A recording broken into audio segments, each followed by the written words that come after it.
ഈ ചോദ്യം ഉന്നയിക്കുന്നവർ അതിനർഹരായോ ആണോ എന്ന് ആത്മപരിശോധന നടത്തിയിട്ട് വേണം ഇത്തരം ചോദ്യം ഉന്നയിക്കാൻ.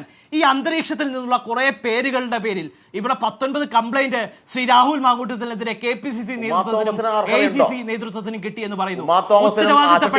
ഉത്തരവാദിത്തപ്പെട്ട KPCCയുടെ വക്താവ് എന്ന നിലയിൽ ഞാൻ കൈരളിയുടെ ഫ്ലോറിൽ പറയാൻ ആഗ്രഹിക്കുന്നു, ഒരു പരാതി പോലും ഇതുവരെ രാഹുൽ മാങ്കൂട്ടത്തിനെതിരെ KPCC നേതൃത്വത്തിനോ AICC നേതൃത്വത്തിനോ കിട്ടിയിട്ടില്ല എന്ന് ബഹുമാനപ്പെട്ട KPCC പ്രസിഡന്റ് വളരെ കൃത്യമായി പറഞ്ഞിട്ടുണ്ട്.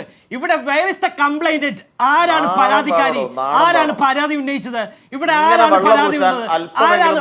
പരാതി ഉന്നയിച്ചത്? കേരളത്തിലെ ഏതെങ്കിലും പോലീസ് സ്റ്റേഷനിൽ രാഹുൽ മാങ്കൂട്ടത്തിനെതിരെ ഇന്ന് ഈ നിമിഷം വരെ FIR ഉന്നയിച്ചിട്ടുണ്ടോ? പറഞ്ഞു 2 മാധ്യമ പ്രവർത്തകർ നടക്കാം. ഞാൻ പറയട്ടെ നടക്കാം. ആരെങ്കിലും ഇത്തരത്തിൽ രാഹുൽ മാങ്കൂട്ടത്തിനെതിരെ ആരോപണം ഉന്നയിച്ച് ഇല്ലെങ്കിൽ രാഹുൽ മാങ്കൂട്ടത്തിനെതിരെ പരിശോധിക്കണം. അതിനപ്പുറത്തേക്ക് ഇതിനപ്പുറത്തേക്ക്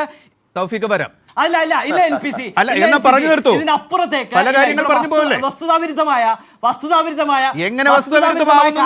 പോകരുത്. ഇവിടെ ഞാൻ പറയട്ടെ, പരാതിക്കാരി അതിനുത്തരം പറയട്ടെ. ഇവിടെ രാഹുൽ മാങ്കൂട്ടത്തിന്റെ പേരെടുത്ത് പറയാതെ ഒരു യുവനടി ആരോപണം ഉന്നയിച്ചപ്പോ അത്തരത്തിൽ ആരോപണത്തിന്റെ ഗൗരവ സ്വഭാവം ഉൾക്കൊണ്ട് അതിന്റെ ധാർമ്മികത മുൻനിർത്തി രാഹുൽ മാങ്കൂട്ടത്തിന്റെ യൂത്ത് കോൺഗ്രസിന്റെ അധ്യക്ഷ പദവിയിൽ നിന്ന് മണിക്കൂറുകൾക്ക് മാറ്റി നിർത്തിയിട്ട് ഇവിടെ ദിവസങ്ങൾക്കകം സസ്പെൻഡ് ചെയ്തിട്ട് ധീരമായ തീരുമാനം കോൺഗ്രസ് നേതൃത്വം കൈക്കൊണ്ടിട്ട് ഇനിയും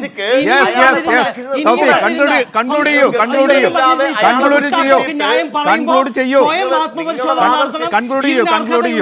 ഇത്തരത്തിൽ ആരോപണം ഉന്നയിക്കാൻ, ഇത്തരത്തിലുള്ള കാര്യങ്ങൾക്ക് ആരോപണം ഉന്നയിക്കാൻ, ഇത്തരത്തിലുള്ള കാര്യങ്ങൾ പറയാൻ ഞാൻ പറഞ്ഞൊരു കാര്യത്തെയും താങ്കൾ ചോദ്യം ചെയ്തിരുന്നു. ഞാനത് പറയുന്നു ഉണ്ടാവുന്നത് എന്നുള്ളത് ചോദിക്കണം. തൗഫീഖെ, രാഹുൽ മാങ്കൂട്ടത്തിനെതിരെ പരാതികൾ ഉയർന്നത് എവിടെ നിന്നാണ് എന്ന് നമുക്കറിയാം. ഞാൻ വരാം സനോജെ. ഞാൻ ഇക്കാര്യം ഒന്ന് പറഞ്ഞിട്ട് ഇൻട്രോയിൽ ഞാൻ പരാമർശിച്ച കാര്യം അദ്ദേഹം പരാമർശിച്ചുകൊണ്ട് താങ്കളിലേക്കാണ് വരുന്നത്.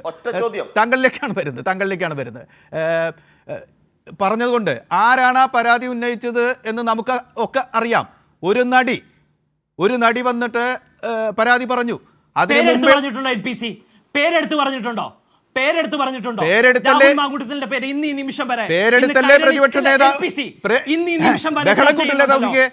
തൗഫീഖ് എന്റെ ക്ലാസ്സിൽ ഇരുന്നിട്ടുള്ളതല്ലേ? തൗഫീഖ് ആ ക്ലാസ് അല്ല ഇത് കേൾക്കൂ. പറയുന്നത് കേൾക്കുക കൂടി വേണം.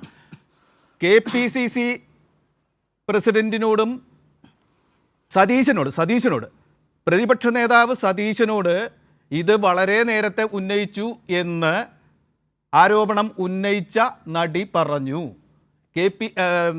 സതീശൻ അത് സമ്മതിച്ചു. എന്നോട് അച്ഛൻ എന്ന പോലെ, അച്ഛൻ മകളുടെ പരാതി പോലെ അത് കേട്ടു എന്ന് പറഞ്ഞു. ആ പരാതി ഇപ്പോൾ പോയോ?